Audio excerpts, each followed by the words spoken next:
യഥോധർമ്മ തഥോജയ. ഭക്തസജ്ജനങ്ങളെ പ്രണാമം. പറഞ്ഞു വരുന്ന മഹാഭാരത കഥകളിൽ കഴിഞ്ഞ ഭാഗത്ത് പ്രധാനമായി പറഞ്ഞത് അർജുനൻ ദേവലോകത്തെത്തുകയും സ്വപുത്രനായി തന്നെ അംഗീകരിച്ച് ദേവേന്ദ്രൻ അർജുനന് ദേവലോകത്തിലെ സർവ്വവിധ ആയുധാഭ്യാസങ്ങളും പഠിപ്പിക്കുന്നതും ദേവലോകത്തിന് നിരന്തര ശല്യമായിരുന്ന അസുരന്മാരെ അർജുനൻ നിഗ്രഹിക്കുന്നതും ദേവലോകത്തിലെ ഏറ്റവും പ്രശസ്തയായ നർത്തകി ഉർവശിയിൽ നിന്ന് അർജുനന് ശാപം ലഭിക്കുന്നതും, എന്നാൽ ഈ ശാപം അജ്ഞാതവാസ സമയത്ത് മാത്രമേ അർജുനന് ബാധകമാകൂ എന്ന് ഇന്ദ്രൻ അനുഗ്രഹിക്കുന്നതുമായ ഭാഗങ്ങളാണ് കഴിഞ്ഞ ഭാഗത്ത് പ്രധാനമായും പറഞ്ഞത്. തുടർന്ന് അർജുനൻ ദേവലോകത്തെത്തിയിട്ട് 5 വർഷങ്ങൾ കഴിഞ്ഞു എന്നും ഇനി വനവാസത്തിലായിരിക്കുന്ന പാണ്ഡവരോടൊപ്പം അർജുനൻ ചേരേണ്ട സമയമായി എന്നും ആയതിനാൽ ഭൂലോകത്തേക്ക് പൊയ്ക്കൊള്ളാൻ അർജുനന് ഇന്ദ്രൻ അനുമതി നൽകുകയും, എന്നാൽ ഇതേ സമയം കഴിഞ്ഞ 5 വർഷങ്ങൾക്ക് മുമ്പ് വനവാസത്തിലായിരുന്ന അർജുനൻ ആയുധങ്ങൾ ലഭിക്കുന്നതിന് വേണ്ടിയും ദേവന്മാരെ സംപ്രീതിപ്പെടുത്തി അവരെ അനുഗ്രഹം നേടുന്നതിലേക്ക് വേണ്ടിയും തപസ്സിനായി പോയ അർജുനനെ കാണാനില്ലാതെ വളരെ വ്യസനിച്ച് കഴിയുകയായിരുന്നു യുധിഷ്ഠിരനും മറ്റ് പാണ്ഡവരും പാഞ്ചാലിയും. ഈ സമയത്ത് അക്കാലത്ത് ഏറ്റവും പ്രഗത്ഭനും പ്രശസ്തനും സർവശക്തനും തപോനിഷ്ഠനുമായ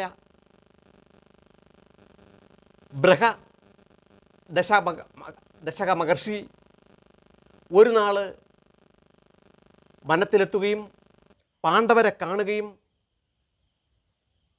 എന്നാൽ ഈ മഹർഷിയെ വനത്തിലെത്തിയ സമയത്ത് യുധിഷ്ഠിര മഹാരാജാവ് അദ്ദേഹത്തെ വേണ്ടുന്ന വണ്ണം വനത്തിൽ കഴിയുന്ന വിധത്തിൽ ആദരിച്ച് സ്വീകരിച്ചിരുത്തുകയും ധർമ്മപുത്രൻ മഹാരാജാവിന് തൻ്റെ ജീവിതത്തിലുണ്ടാകുന്ന വ്യഥകളെക്കുറിച്ചും ഇപ്പോൾ വനവാസ സമയത്തും അനുഭവിക്കുന്ന ദുഃഖങ്ങളെക്കുറിച്ചുമൊക്കെ വളരെ വിശാലമായി മഹർഷിവര്യനെ പറഞ്ഞു ധരിപ്പിക്കുകയും, എന്നതിന് ശേഷം അലയോ മഹാഋഷിവര്യ, എന്നെപ്പോലെ ദുഃഖം അനുഭവിച്ചിട്ടുള്ള, എന്നെപ്പോലെ അനുഭവിക്കുന്ന ഏതെങ്കിലും ഒരു രാജാവിനെ അങ്ങ് കണ്ടിട്ടുണ്ടോ, അല്ലെങ്കിൽ കേൾക്കുകയെങ്കിലും ചെയ്തിട്ടുണ്ടോ എന്ന് ദശക മഹർഷിയോട് ആരാഞ്ഞ യുധിഷ്ഠിരനോട് ഋഷിവര്യൻ ഇപ്രകാരം പറഞ്ഞു. ഋഷി ചിരിച്ചുകൊണ്ട് പറഞ്ഞു, അലയോ ധർമ്മപുത്ര മഹാരാജാവേ, അങ്ങ് ധരിക്കുകയാണ് ഈ ഭൂമുഖത്ത് ഇന്ന് വരെ ജനിച്ചിട്ടുള്ളതും ജീവിച്ചിട്ടുള്ളതും ഭരിച്ചിട്ടുള്ളതുമായ മഹാരാജാക്കന്മാരിൽ ഏറ്റവും കൂടുതൽ വ്യസനവും കഷ്ടവും ദുഃഖവും ദുരിതവും അനുഭവിക്കുന്നത് അങ്ങ് മാത്രമാണ് എന്ന്. എന്നാൽ അത് ശരിയല്ല. അങ്ങയേക്കാൾ ത്യാഗങ്ങളും നഷ്ടങ്ങളും ദുഃഖങ്ങളും ദുരിതങ്ങളും അനുഭവിച്ചിട്ടുള്ള അനേകം രാജാക്കന്മാർ മുൻകാലങ്ങളിൽ ഉണ്ടായിട്ടുണ്ട്.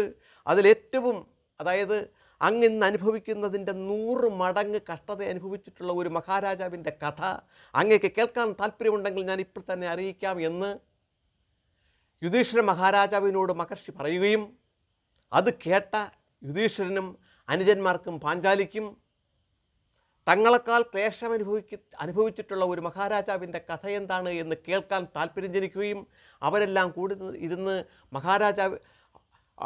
മഹാഋഷിയോട് ആ കഥ വിവരിക്കാൻ ആവശ്യപ്പെടുകയും ചെയ്തു. മഹർഷിവര്യൻ ഇപ്രകാരം പറഞ്ഞു തുടങ്ങി. അല്ലയോ പാണ്ഡവരെ,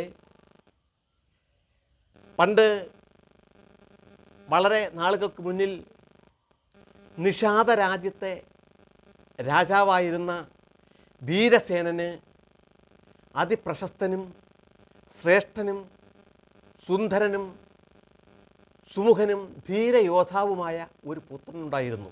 അവൻ്റെ പേര് നളനെന്നായിരുന്നു.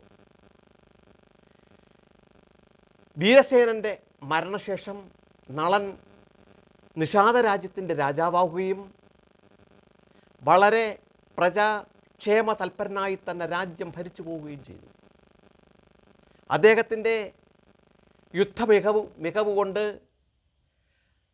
പരിസരത്തുണ്ടായിരുന്ന അനേകം നാട്ടുരാജ്യങ്ങളെ രാജാക്കന്മാരെ തോൽപ്പിക്കുകയും അവരിൽ നിന്നൊക്കെ കപ്പം വാങ്ങി വളരെ ശ്രേഷ്ഠമായ രീതിയിൽ രാജ്യം ഭരിച്ച് പ്രജകളെ സേവിച്ച് മുന്നോട്ട് പോയിക്കൊണ്ടിരുന്ന കാലത്ത് മഹാരാജാവ് രാജകുമാരൻ അപ്പോൾ വിദർഭ രാജ്യം ഭരിക്കുന്ന പ്രബലനായ ഭീമരാജാവിന് അത് ശ്രേഷ്ഠയും ലോകൈക സുന്ദരിയും ദേവലോക സുന്ദരിമാരെക്കാൾ വെല്ലുന്ന ശ്രേഷ്ഠ സൗന്ദര്യവതിയായ ദമയന്തി എന്ന ഒരു പുത്രിയുള്ള വിവരം അറിയുകയും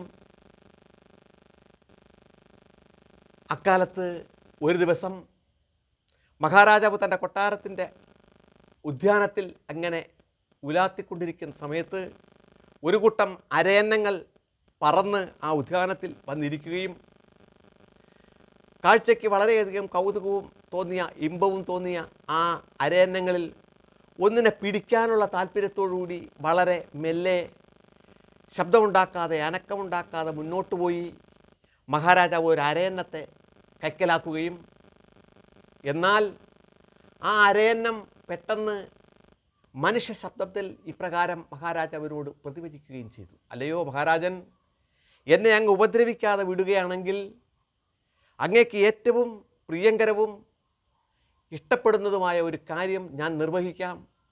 അത് അങ്ങേക്ക് വളരെ ഗുണകരമായി തീരും എന്നറിയിക്കുകയും ഇത് കേട്ട മഹാരാജാവ് എന്താണ് അക്കാര്യം എന്ന് കംസത്തോട് തന്നെ ചോദിക്കുകയും ആ അരയന്നം തിരിച്ചിങ്ങനെ പറഞ്ഞു, അങ്ങയുടെ മനസ്സിൽ നിറഞ്ഞു നിൽക്കുന്ന ഒരു രാജകുമാരി ദമയന്തി ഉള്ള വിവരം എനിക്കറിയാം.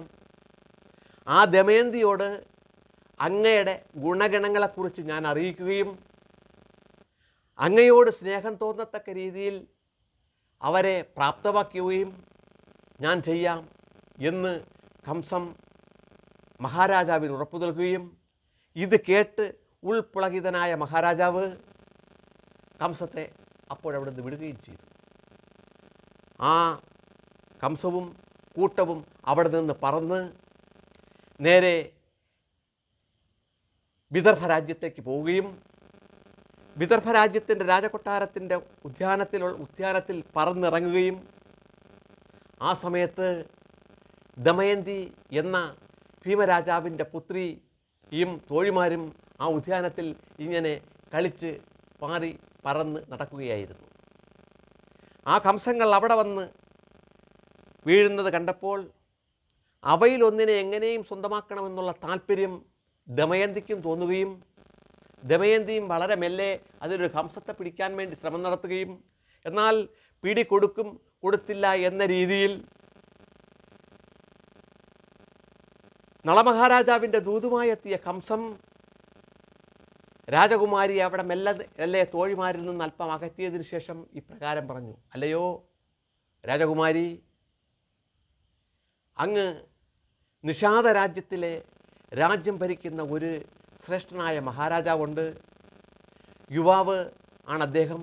വളരെ സുന്ദരനും സുമുഖനുമാണ്. ഇന്ന് ഭൂലോകത്തിൽ മാത്രമല്ല ദേവലോകത്ത് പോലും അദ്ദേഹത്തിൻ്റെ സൗന്ദര്യത്തിനും തേജസ്സിനും കഴിവുകൾക്കും ബലത്തിനും അതീതമായ ഒരു വ്യക്തിയില്ല എന്ന് ദമയന്തി മഹാരാജകുമാരിയോട് അറിയിക്കുകയും എന്നാൽ മുൻപ് തന്നെ തോഴിമാരിൽ നിന്ന് ദമയന്തിയെക്കുറിച്ച് നള മഹാരാജാവിനെക്കുറിച്ച് പറഞ്ഞു കേട്ടിരുന്ന ദമയന്തിക്ക് ഈ വിവരമറിഞ്ഞപ്പോൾ വളരെ സന്തോഷമുണ്ടാവുകയും അരയന്നത്തെ പ്രോത്സാഹിപ്പിച്ച് നള മഹാരാജാവിൻ്റെ വിവരങ്ങൾ കൂടുതൽ അറിയുകയും ചെയ്തതിന് ശേഷം അരയന്നത്തോട് ഇപ്രകാരം ദമയന്തി പറഞ്ഞയച്ചു, അല്ലയോ എൻ്റെ പ്രിയപ്പെട്ട അരയന്നമേ, നീ ആ നള മഹാരാജാവിനോട് ചെന്ന് പറയുക, നീ പറഞ്ഞ കാര്യങ്ങളെല്ലാം കേട്ട് അങ്ങേ എനിക്ക് വളരെയധികം ഇഷ്ടമാണെന്നും എത്രയും പെട്ടെന്ന് തന്നെ എന്നെ വേലി കഴിച്ച് അങ്ങ് നിഷാദത്തിലേക്ക് കൂട്ടിക്കൊണ്ടു പോകണമെന്ന് അറിയിക്കുകയും ചെയ്യണം എന്ന് പറഞ്ഞ് അരയന്നത്തെ അവിടെ നിന്ന് അയക്കുകയും ഈ അരയന്നങ്ങൾ വീണ്ടും നിഷാദ രാജ്യത്തിലേക്ക് പറന്നെത്തി നളമഹാരാജാവിനോട് ഈ വിവരങ്ങളെല്ലാം അറിയിക്കുകയും ചെയ്തു. എന്നാൽ നള മഹാരാജാവിൻ്റെ വിവരങ്ങളെല്ലാം സവിസ്തരം അരയന്നത്തിൽ നിന്ന് കേട്ടുകഴിഞ്ഞ ദമയന്തി എന്തുകൊണ്ടോ അന്നു മുതൽ ഊണും ഉറക്കത്തിനും ഭംഗം വരികയും ഇത് ദിവസങ്ങൾ കടക്കവേ തോഴിമാരിൽ നിന്ന് മഹാരാജാവ് അറിയുകയും യുവതിയായ തൻ്റെ പുത്രിക്ക് എത്രയും പെട്ടെന്ന് വേളി നടത്തണം എന്ന നിശ്ചയത്തോടുകൂടി ദമയന്തിക്ക് സ്വയംവരം നടത്തുന്നതിലേക്ക് വേണ്ടി വിളംബരം ചെയ്യുകയും മഹാരാജാവിന് അറിയാവുന്ന എല്ലാ രാജ്യങ്ങളിലേക്കും ആ വിളംബര സന്ദേശം എത്തിക്കുകയും ചെയ്തു. അങ്ങനെ അക്കാലത്തെ പ്രഗത്ഭനായ ഭീമ മഹാരാജാവിൻ്റെ ലോകൈക പ്രശസ്തിയായ തേജസ്വിയായ ദമയന്തിയുടെ സ്വയംവരത്തിൽ പങ്കെടുക്കുന്നതിലേക്ക് വേണ്ടി അറിയപ്പെട്ട എല്ലാ രാജകുമാരന്മാരും രാജാക്കന്മാരും അവിടെ എത്തുകയും അവരെയെല്ലാം ആദരപൂർവം ഈ വിദർഭ രാജ്യത്തിൽ മഹാരാജാവ് താമസമാക്കുകയും ചെയ്തു. അങ്ങനെ ഈ സ്വയംവരം ദിവസമടുത്ത് വരവേ സ്വയംവരത്തിൽ പങ്കെടുക്കുന്നതിലേക്ക് വേണ്ടി നള മഹാരാജാവ് നിഷാദത്തിൽ നിന്ന് വിദർഭയിലേക്ക് യാത്രയായി. വഴിക്ക് വച്ച് ഒരു 4 തേജസ്വികളായ യുവാക്കളാണെന്ന് തോന്നുന്ന 4 പേർ മഹാരാജാവിനെ മുന്നിൽ നിൽക്കുകയും മഹാരാജാവ് എന്ത് ആണ് നിങ്ങളുടെ ആവശ്യം എന്ന് അവരോട് ആരായുകയും എന്നാൽ അങ്ങിൽ നിന്ന് നമുക്കൊരു സഹായം കിട്ടേണ്ടതുണ്ട്. അങ്ങ് പ്രശസ്തനായ നിഷാദ രാജാവ് നളനല്ലയോ? സത്യധർമ്മനീതികൾക്ക് പൂർണ്ണമായും വില കൽപ്പിക്കുന്ന അങ്ങിൽ നിന്ന് നമ്മുടെ ആവശ്യം അങ്ങ് നിറവേറ്റിത്തരും എന്ന് സത്യം ചെയ്തതിന് ശേഷം മാത്രമേ നാം ആ വിവരം അറിയിക്കുകയുള്ളൂ എന്ന് അവർ മഹാരാജാവിനെ അറിയിക്കുകയും മഹാരാജാവ് എന്ന നിലയ്ക്ക് നിങ്ങൾ ആവശ്യപ്പെടുന്ന കാര്യം നിറവേറ്റിത്തരേണ്ടത് എൻ്റെ കർത്തവ്യമാണ്, നിങ്ങൾ പറഞ്ഞുകൊള്ളുക, ഞാനത് പൂർണ്ണമായി നിർവഹിച്ചു തരാം എന്ന് ഉറപ്പ് കൊടുക്കുകയും ചെയ്തതിന് ശേഷം അവർ 4 പേരും അതിൽ ഒരാൾ നളമഹാരാജാവിനോട് ഇപ്രകാരം പറഞ്ഞു: അല്ലയോ മഹാരാജൻ, ഞാൻ കേവലം മനുഷ്യനല്ല, ദേവരാജാവായ ഇന്ദ്രനാണ്. എന്നോടൊപ്പം ഈ നിൽക്കുന്ന 3 പേർ ദേവന്മാർ തന്നെയായ യമനും വരുണനും അഗ്നിയുമാണ്. ദേവലോകത്ത് ദേവലോക സുന്ദരികളെക്കാൾ മികച്ചവളായ ദമയന്തിയെ വിവാഹം കഴിക്കാൻ നമുക്കും താല്പര്യമുണ്ട്. ആയതിനാൽ ദമയന്തി സ്വയംവരത്തിൽ പങ്കെടുക്കുന്നതിലേക്ക് വേണ്ടിയാണ് നാം ഇവിടെ എത്തിയത്. അതിലേക്ക് നമുക്ക് വേണ്ടി അങ്ങ് ഒരു ദൗത്യം നിർവഹിക്കണം. ദേവന്മാരായ നമ്മൾ ഇവിടെ എത്തിയിട്ടുള്ള വിവരം ദമയന്തിയെ അങ്ങ് മുൻകൂട്ടി അറിയിക്കണം. നമ്മളിൽ ഒരാളിനെ ദമയന്തി വേളി കഴിക്കാവൂ എന്ന് ദമയന്തിയെ അറിയിക്കുക എന്ന ദൗത്യമാണ് മഹാരാജാവെ അങ്ങയെ ഏൽപ്പിക്കാൻ പോകുന്നത്. ഇത് കേട്ട് ഒന്ന് പുഞ്ചിരിച്ചുകൊണ്ട് നളമഹാരാജാവ് പറഞ്ഞു: അല്ലയോ ദേവന്മാരെ, ദമയന്തി വിവാഹം കഴിക്കണമെന്നുള്ള ആഗ്രഹത്തോടു കൂടി സ്വയംവരത്തിൽ പങ്കെടുക്കുന്നതിലേക്ക് വേണ്ടി തന്നെയാണ് നിഷാദത്തിൽ നിന്ന് ഞാനും ഇതാ വിദർഭയിലെത്തിയിരിക്കുന്നത്. പിന്നെ ഞാൻ എങ്ങനെയാണ് നിങ്ങളുടെ ദൗത്യം നിർവഹിക്കും? ഇത് കേട്ടിട്ട് ദേവന്മാർ പറഞ്ഞു: അല്ലയോ രാജൻ, അങ്ങ് ഓർക്കുക, അങ്ങ് വാക്ക് തന്നതിന് ശേഷം മാത്രമാണ് നമ്മൾ ആവശ്യം ഉന്നയിച്ചത്. സത്യസന്ധനും നീതിമാനും ധർമ്മിഷ്ഠനുമായ ഒരു മഹാരാജാവിന് ഒരിക്കലും വാക്ക് പാലിക്കാതിരിക്കുന്നത് യോഗ്യമല്ല എന്ന സത്യം അങ്ങേക്ക് അറിയാവുന്നതല്ലേ? ഇത് കേട്ട് നളൻ: അല്ലയോ ദേവന്മാരെ, അത് വാസ്തവമാണ് എന്നെനിക്കറിയാം. ഞാൻ നിങ്ങളുടെ ദൗത്യം നിർവഹിക്കാം. എന്താണ്? എങ്ങനെയാണ് ഞാൻ അനേകം കാവൽക്കാരന്മാരാൽ ചുറ്റപ്പെട്ട് അന്തപുരത്തിൽ കഴിയുന്ന മഹാറാണിയെ ഈ വിവരം എങ്ങനെയാണ് അറിയിക്കുന്നത്? എനിക്കും നിങ്ങളോടൊപ്പം സ്വയംവര പന്തൽ വച്ചല്ലേ രാജകുമാരിയെ കാണാൻ കഴിയൂ? ഇല്ല, അങ്ങേക്ക് എത്ര കാവൽക്കാരന്മാരുണ്ടെങ്കിലും അങ്ങ് ധൈര്യമായിട്ട് മുന്നോട്ട് പോവുക, ആർക്കും അങ്ങയെ കാണാൻ കഴിയില്ല എന്ന് ദേവന്മാർ അറിയിക്കുകയും അത് പ്രകാരം നളമഹാരാജാവ് ദമയന്തിയുടെ അന്തഃപുരത്തിലേക്ക് കടന്നു ചെല്ലുകയും ചെയ്തു. അവിടെ എത്തിക്കഴിഞ്ഞപ്പോൾ നളമഹാരാജാവ് തന്നെ അത്ഭുതപ്പെട്ടു പോയി. താൻ കേട്ടിട്ടുള്ളതിലും കണ്ടിട്ടുള്ളതിലും വച്ച് എത്രയോ മികച്ച സൗന്ദര്യധാമമാണ് ദമയന്തി എന്ന്. ഈ ലാവണ്യത്തെ തനിക്ക് ലഭിക്കാനുള്ള ഈ ലാവണ്യത്തെ എങ്ങനെയാണ് ദേവന്മാർക്ക് വേണ്ടി ഞാൻ ദമയന്തിയോട് തന്നെ അപേക്ഷിക്കും എന്ന് ഓർത്തു നിൽക്കുമ്പോൾ ഒരിക്കലും നളമഹാരാജാവിനെ കണ്ടിട്ടില്ലാത്ത ദമയന്തി തൻ്റെ മുന്നിൽ നിൽക്കുന്ന ഈ യുവകോമളനെ കണ്ടപ്പോൾ തൻ്റെ ഭാവനയിലുള്ള അരയന്നം പറഞ്ഞ തോഴിമാർ വിവരിച്ച നളമഹാരാജാവ് ഇദ്ദേഹം തന്നെയാണെന്ന് മനസ്സിലാവുകയും അല്പസമയം സർവ്വതും മറന്ന് ഇരുന്നു പോയ ദമയന്തി പെട്ടെന്ന് എണീറ്റ് പ്രണമിച്ചുകൊണ്ട്, അല്ലയോ, അങ്ങ് ആരാണ്? ദേവനാണോ, ഗന്ധർവനാണോ, രാജാവാണോ, ആരാണ്? ഇത്രയും കാവൽക്കാരുള്ള ഈ അന്തഃപുരത്തിൽ അങ്ങ് എങ്ങനെ കടന്നു വന്നു എന്നെന്നെ അറിയിച്ചാലും എന്ന് ചോദിക്കുകയും, അല്ലയോ സൗന്ദര്യധാമമേ, ഞാൻ നളമഹാരാജാവാണ്. ഞാനിപ്പോൾ ഇവിടെ എത്തിയിരിക്കുന്നത് ദേവന്മാർക്ക് വേണ്ടി ഒരു ദൂതുമായിട്ടാണ്. നാളത്തെ ഈ കൊട്ടാരത്തിൽ നടക്കുന്ന രാജകുമാരിയുടെ സ്വയംവരത്തിൽ പങ്കെടുക്കുന്നതിലേക്ക് വേണ്ടി ദേവലോകത്തിൽ നിന്ന് ഇന്ദ്രനും യമനും വരുണനും അഗ്നിയും ഇവിടെ എത്തിയിട്ടുണ്ട്. അവരിൽ ഒരാളെ അങ്ങ് വേളി കഴിക്കണം എന്ന് അറിയിക്കുന്നതിലേക്ക് വേണ്ടിയാണ് ഞാൻ ഈ അന്തഃപുരത്തിൽ എത്തപ്പെട്ടത് എന്ന് രാജകുമാരിയെ അറിയിക്കുകയും, ഇത് കേട്ട് സ്വയം പുഞ്ചിരിച്ചുകൊണ്ട് ദമയന്തി നളമഹാരാജാവിനോട് ഇപ്രകാരം പറഞ്ഞു, അല്ലയോ മഹാരാജൻ, അങ്ങയെക്കുറിച്ച് ഹംസം വന്ന് എന്നെ വിവരിച്ചു തന്നപ്പോൾ തന്നെ ഞാൻ മനസ്സുകൊണ്ട് അങ്ങയെ വേലി കഴിച്ചു കഴിഞ്ഞു. ഇനി നാളത്തെ ആ സ്വയംവര പന്തലിൽ അങ്ങയുടെ കഴുത്തിൽ വർണ്ണമാല്യം ചാർത്തുക എന്ന ദൗത്യം മാത്രമേ എനിക്ക് അവശേഷിക്കുന്നുള്ളൂ. അതിൽ മാറ്റം വരുത്താൻ എനിക്കൊരു കാരണവശാലും സാധ്യമല്ല. ഇത് കേട്ട നളമഹാരാജാവ് ഉള്ളിൽ സന്തോഷം തോന്നിയെങ്കിലും പുറമേ ഇപ്രകാരം പറഞ്ഞു, അല്ലയോ രാജകുമാരി, ദേവന്മാരുടെ ദൂതുമായെത്തിയ ഞാൻ ആ ദൂതിൽ നിന്ന് വ്യതിചലിച്ച് എനിക്ക് വേണ്ടി സ്വന്തമാക്കിയിട്ട് പോയി എന്നറിയുമ്പോൾ ദേവന്മാരെന്ത് ധരിക്കും? അല്ലയോ മഹാരാജാവൻ, ഞാൻ ദേവന്മാരെ മനസ്സുകൊണ്ട് ഇപ്പോഴേ ധ്യാനിക്കുന്നുണ്ട്. ദേവന്മാരുടെ ഇഷ്ടത്തോടു കൂടി ദേവന്മാരെ ധ്യാനിച്ചുകൊണ്ട് ദേവന്മാരെ മുന്നിൽ വെച്ച് തന്നെ അങ്ങേ ഞാൻ വേലി കഴിക്കുമ്പോൾ അങ്ങയ്ക്ക് ഒരു കുറ്റവും ഉണ്ടാകുന്നതല്ല.